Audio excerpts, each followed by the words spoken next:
Lipton Tea and Lipton Soup present Inner Sanctum Mysteries.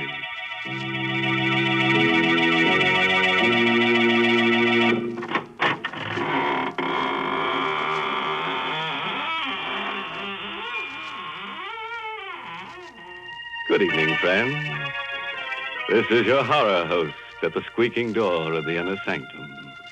Come in, come in. Hang your hats on the torture rack over there and get cozy. Tonight, we've got cadenzas and cadavers, murders and melodies. Oh, well, that's all I can tell you now. No sense putting the cart before the hearse. From the way you're talking, I guess we're going to have music on the program tonight. I think that's real nice. So do I, Mary. I've always loved music. Even as a child, I used to play the death rattle. Now, please, I'm being serious. You know, I once won a prize for playing the piano. Yes, they gave me a... Wait, don't tell me. Let me guess. They gave you a lovely sterling silver medallion, didn't they, Mary? No, they didn't. You know very well that the only way you can get that sterling silver medallion is from the Lipton Tea people. And, ladies, it's solid sterling silver, and it's just the right size, about an inch in diameter. It's the kind of jewelry you find at those smart shops on Fifth Avenue in New York. The medallion is decorated with a Chinese inscription, and it's hung on a narrow black rayon satin ribbon. It's just what you want to brighten up your simple silk dresses and your dressy suits. And here's how you get this handsome medallion. Just send 25 cents and the box top from a package of Lipton's, the tea with the brisk flavor, to Lipton Tea, Box 92. That's Box 92, New York City. Send for yours tonight. Give me a pen, Mary. I'll send them a check immediately. And what's more, I'll write it in blood. There'll be plenty spilled here tonight. The title of our story is Musical Score. It's an original radio play by Christopher Mayle. And our star is Barry Kroger, who plays the role of Grasso.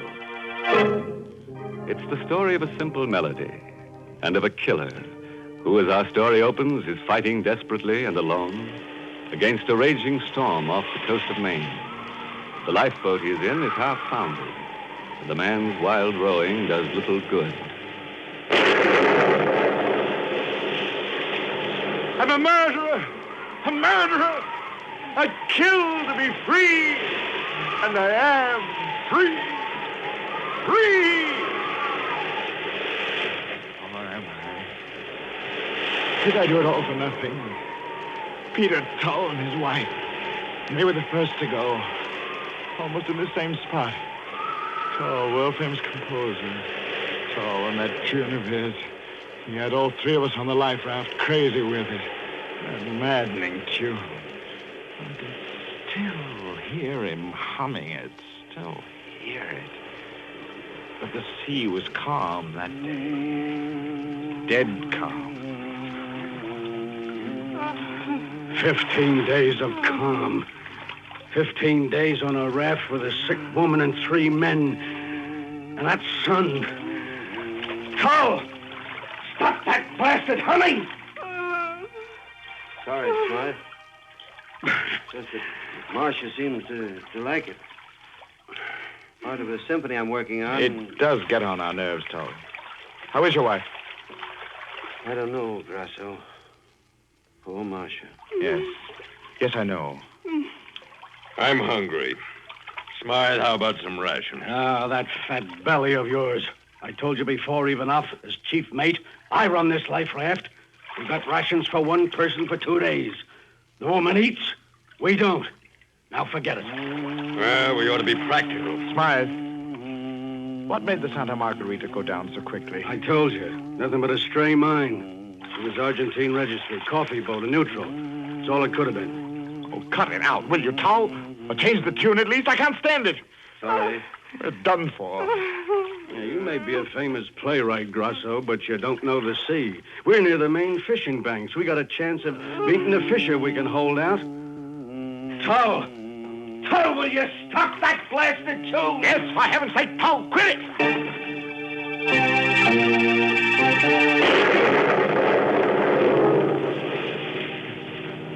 what a trio. A perfume manufacturer, a playwright, and a sailor. We all wanted food. We all wanted water, sleep, an end of Tull's humming. Well, I wanted all that more than the others did. Without Marcia Tull, I could eat a little. Without Peter Tull's song, I could rest. The 17th night it was. The moon painted us all in silver and black.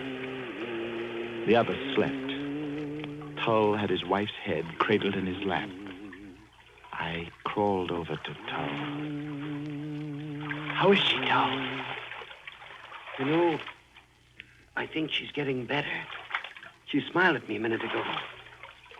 My singing helps. Go on, Tull. Hum. Hum your song.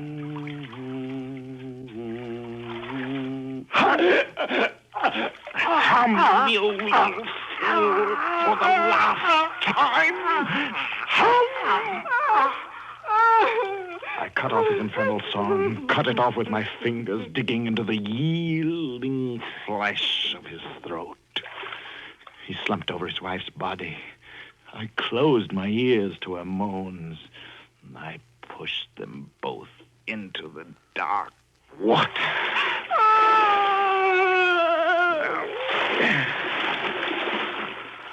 I was a murderer.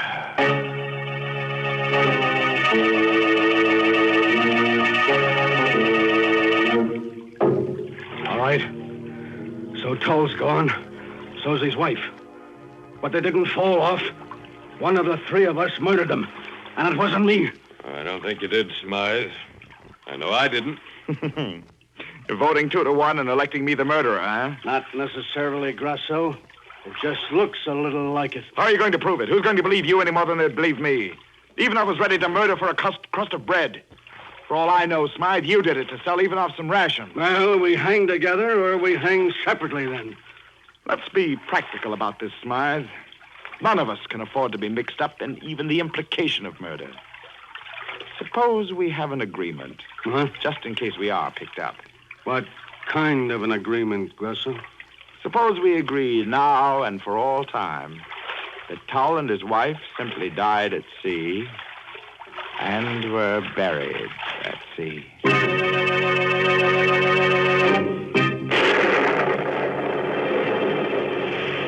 On the 21st day, the rations were gone. And the song, we could all hear Tull humming it from the bottom of the sea.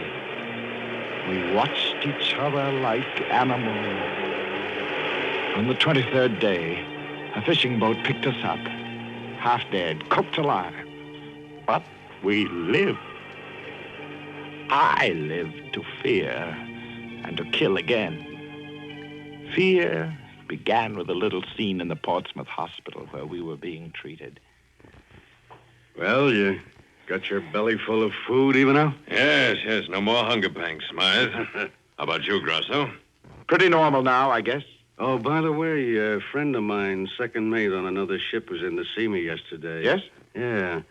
They picked up a couple of survivors from the Santa Margarita before we were rescued. Not interested, eh? They were a man and his wife.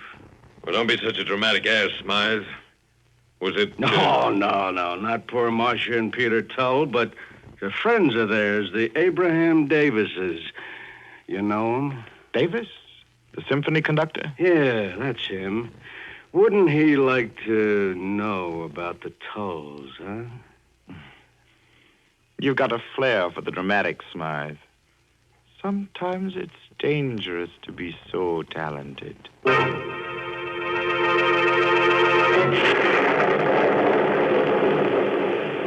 began to worry if both of them weren't ganging up on me. But days and weeks passed, and nothing happened. Only the Tull's melody was always with me, day and night. It kept ringing in my head, on and on and on.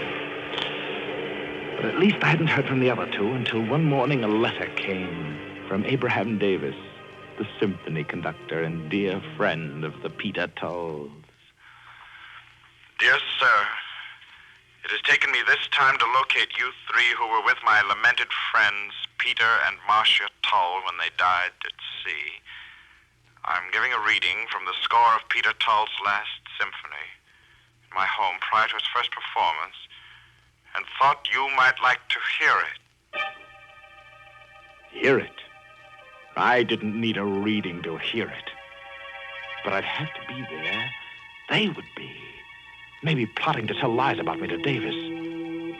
Right then, I decided to kill them both. That way only lay freedom from anxiety. Murder would free me. Ivanov would be first. Yes, fat, beady-eyed Ivanov. I studied their movements. Ivanov worked late at his office every Tuesday night. And on the second Tuesday of each month, the Halifax-bound cargo steamer San Luis left her New York dock. My plan was simple. It involved my waiting for Ivanov in his apartment house on the night of Tuesday, May 8th. My weapon would be simple, too. A common bread knife.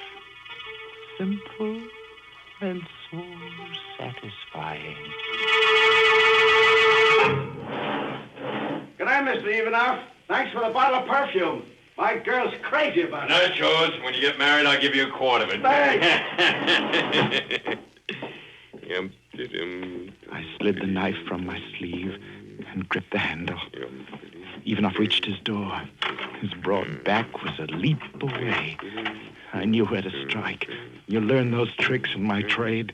An upward thrust just below the right shoulder blade. You. It was you.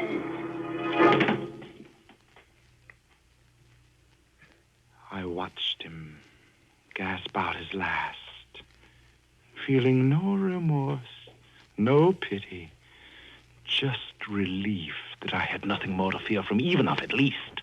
One more to kill, to be free. One more. I turned my back on the cooling mass at my feet and reached the street. I walked fast. I had only a little while to reach the docks and make my boat. Tull's melody kept beating its tireless notes against my brain.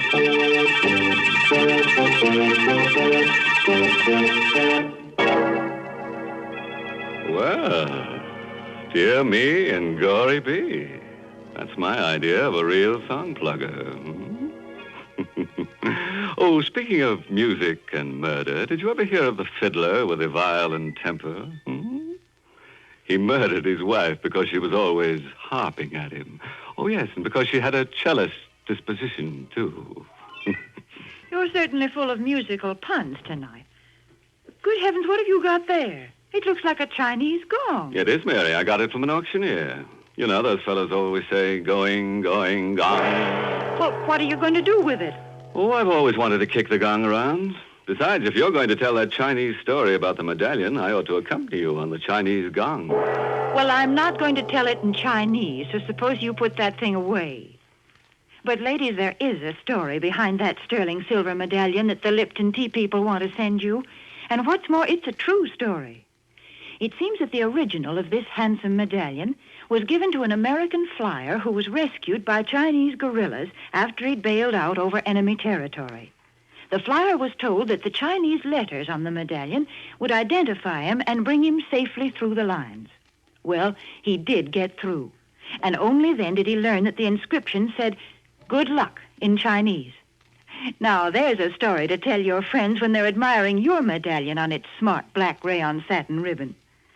And to get this good luck charm, just like the one the flyer carried, all you have to do is send 25 cents and the box top from a package of Lipton's, the tea with the brisk flavor, to Lipton Tea, Box 92, New York City.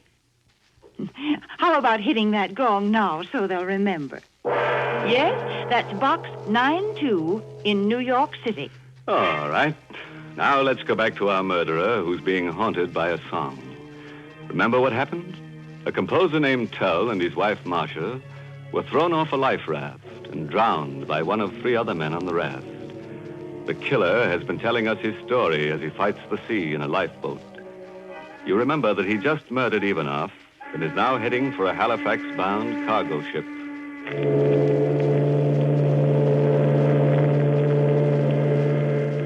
This is your stateroom, Mr. Grosser.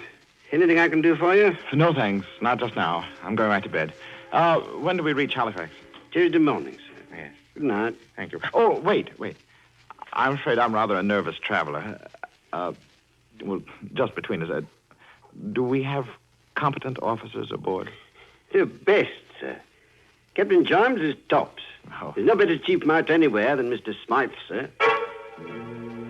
So he was there. I'd gone to a lot of trouble to get aboard that ship, and he was there. I kept out of his way entirely until last night. We were off the main shore. It was raining slightly. I slid the long, well-pointed bread knife into my sleeve and made my way toward the afterdeck. It lacked 3 minutes of 8 bells.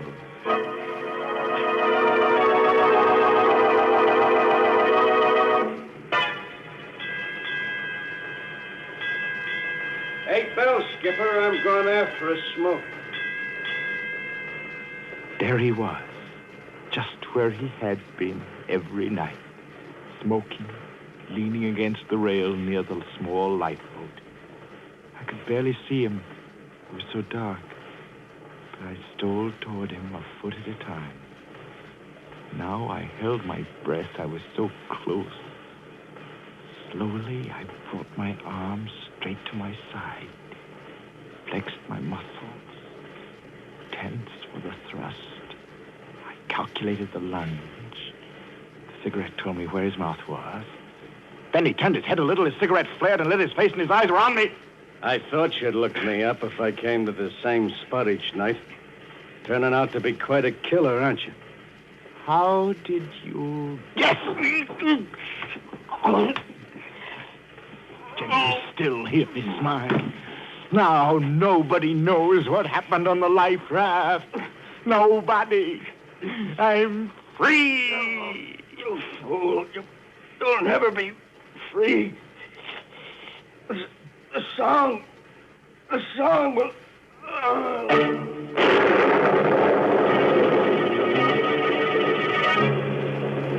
I dumped Smythe into one of the small boats and climbed in myself. I pushed out on the davits and lowered the boat to within a couple of feet of the water, and then climbed down the supporting ropes to it. I cut the ropes, and the black hull of the ship slid past. We were alone, just Smythe and me, and Smythe was dead. So I threw him overboard, and I was alone and free. And tonight, I'm alone and free. Hear me, Tom! Hear me! No. Am I going crazy? There can't be a light. Not a light. Well, it must. It is. It's a light. It's land. Rocks ahead. And the surf breaking against them. I'm close. I'm too close. I'm going to crash into them. The surf's picking up the boat and throwing me down the rocks. I'll be killed. No!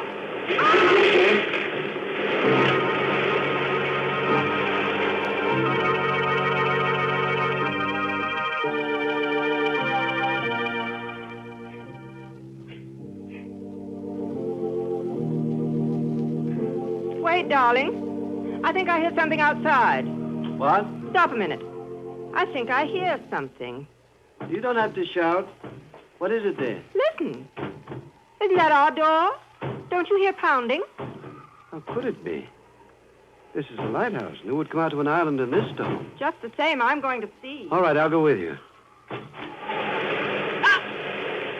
Good heavens. How did he... No. No.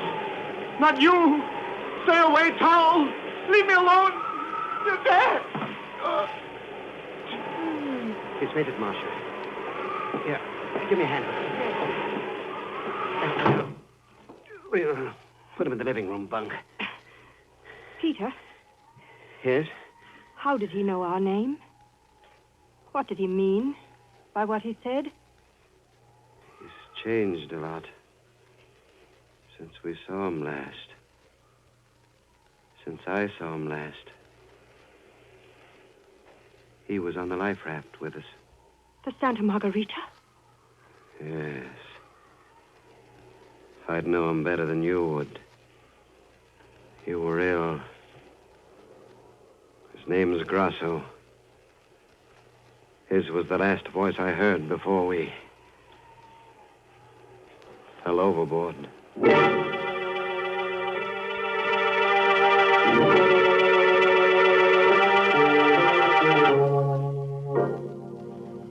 Well, Mr. Grasso, you look a lot better this morning.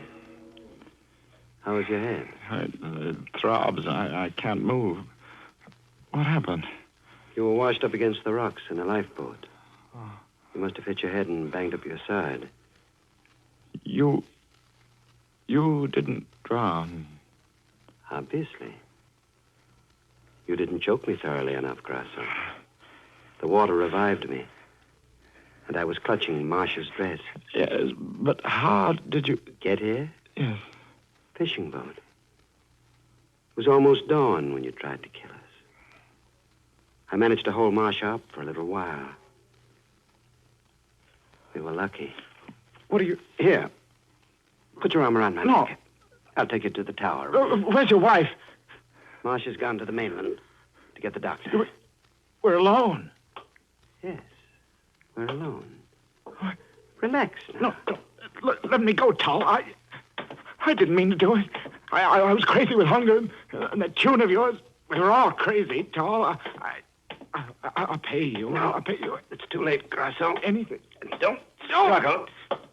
You could start a hemorrhage that way. What are you going to do to me? Why, nothing, of course. Here we are. You're not bringing me up here for the sun and the air, Tal. You'll be Why? very comfortable in this bed. Marcia liked it here. Wonderful view in every direction. These windows here pull to one side. What? Like this, see? Now, I'll leave you to rest. No, don't. Don't what, Grasso? Why? I don't know. But you're up to something. Don't be silly. I'm just going to work on my music for a while. I'm having trouble with one part in it.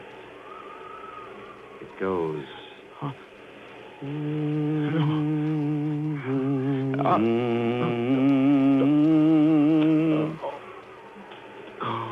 Remember it, Grasso? That's it. I see it now. Why, you... You'll be safe here. I have this barred metal door here to keep saboteurs out. If you want anything, just talk. Acoustics are wonderful down these stairs. You can hear everything. Talk. No, my head. I'll do anything. Only don't... By the way, Grasso, I heard about Ivanov's murder on the radio the other day. All right. I did it. I tried to kill you and your wife. I killed Ivanov. I killed Smythe. Get the police, but don't play that song. In the top drawer of the table next to the bed is a loaded revolver.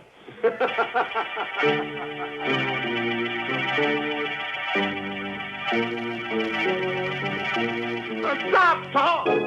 Stop! My head. Stop! Can't go on. The revolver. God. Yeah. It'll stop it. Now I'll never hear that song again. Never. Play it! Play your melody, Tom! And the blaze is with you!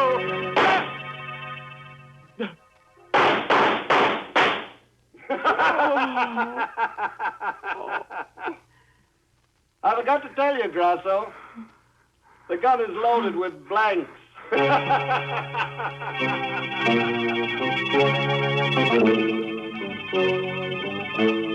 There's still a way out. There's till the way out. All right. Tall, you win.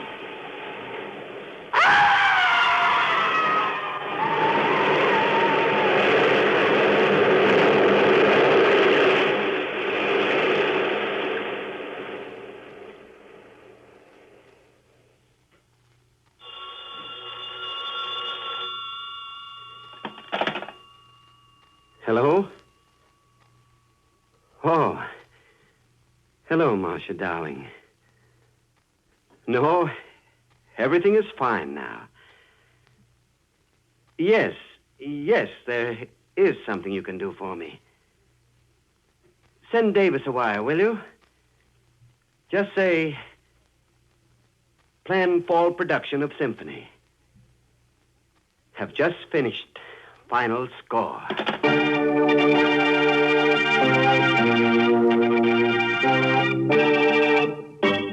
Say, how would some boogie-woogie sound to you right now, I'd settle for a nice, cozy fife and drum corpse. Now, stop that funny kind of talk, because I've got something important to say. Folks, tonight the Lipton Tea people have asked me to remind you that the goal of this 7th War Loan Drive is $14 billion. I guess sums like that are just too big for you and me to understand. But every one of those dollars has a purpose behind it, and that purpose is to end the war in the Pacific as quickly as possible. Yes, that $14 billion is needed to move our soldiers halfway around the globe, to build new ships and faster planes. We've promised our fighting men the very best weapons that can be made. That's the least we can do. And we're helping to fulfill that promise when we buy war bonds, when we support the 7th War Loan Drive with every penny we can spare. So, folks, please buy all that you can when the Victory Volunteer comes to your house. Sure, we got a moral for tonight's story. If you're thinking of marrying a musician, insist on a big house. Don't go in for this light housekeeping stuff. Oh, by the way, this month's Inner Sanctum mystery novel is The Right Red Hand by Joel Rogers. And listen to this. Our star next week will be the famous dramatic actor of stage and screen, Raymond Massey. He will appear in a story about a man who plays chess. Nice, quiet little sport, Except that our friend uses human beings for his chess pieces. And by the time the game is over, those pieces are just too dead to move. Now it's time to close the squeaking door until next Tuesday, when Lipton Tea and Lipton Soup bring you Raymond Massey and another Inner Sanctum mystery story directed by Hyman Brown. So, until then, good night. Pleasant dreams.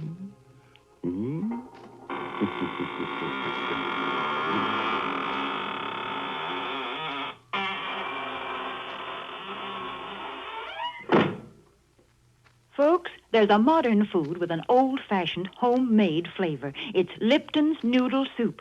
Yes, Lipton's does taste homemade. It's got that same chickeny taste as the chicken noodle soup you make right in your own kitchen. Lipton's has got the same good herbs and flavoring, the same tender golden egg noodles. But listen, Lipton's noodle soup mix comes in an envelope, and it only takes a few minutes to prepare. Of course, sometimes it's hard to get in some stores these days, but there's lots of good things scarce in wartime. So remember to always ask for Lipton's Noodle Soup. And remember to tune in next Tuesday night for another Inner Sanctum Mystery. This is CBS, the Columbia Broadcasting System.